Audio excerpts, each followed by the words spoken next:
Yung buta, yung pagayunan, nagyong buta mga sifat. Dako po pamati ang buta mga ayat. Namati ako rin, Bitan wallahu alladhi khalaqa as-samawati wal ardi fi sittati ayamin thumma istawa 'ala al-'arsy. Sa kaniyang su Allah, amedin ko pito lapis sa langit, ako su pito lapis sa lupa. Urian yan, nami kepantaran po arsyan. Uli na yaman po arsyan. Isuna. Ikadua, bitero yan. Ya naru halim talat. Hey apoy kunaraka eno baka miya penuh. Halim talat baka miya full. Qala hal min mazid. Padna ko buat pa na ipagumanon. Da rabbahu qadama au rijla. Dia po an wallah, Yusuf an wallah sunaraka. Sa ini daw po na qadama, kaya kata na yan na aid. Padu. Au rijla, udina aid. Dia kasangkop sunaraka, kadna ko dia kasagagana. Ikatlo, walillahi yadul mabsutatan. Adna doon pala na lima wallah. Ina na yun yan, kung ba na doon sa kung kagagawi, abtubat ko kadundo. O di namin ba na doon sa kung kadundo, abtubat ko kagagawi. Ikapat, kita kapita na putupad sa Allah, sang kaya tampar sa, diyan kaya langit at tampar sa dunia, pananalo.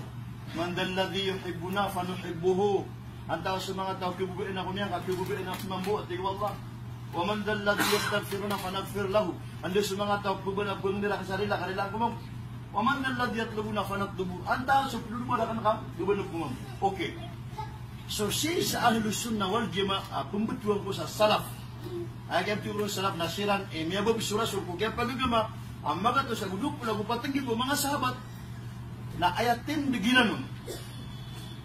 Na sunang-langan amyalo sa Quran as-sifatu wallah iyalikum bijalalihi wa azamati. Ini dia itu Allah siku kebesaran yang nagusuk kalayan. Fa imanum bihi wajibun nasuka parati aun na paliugat. Was-su'alu anhu bid'ah.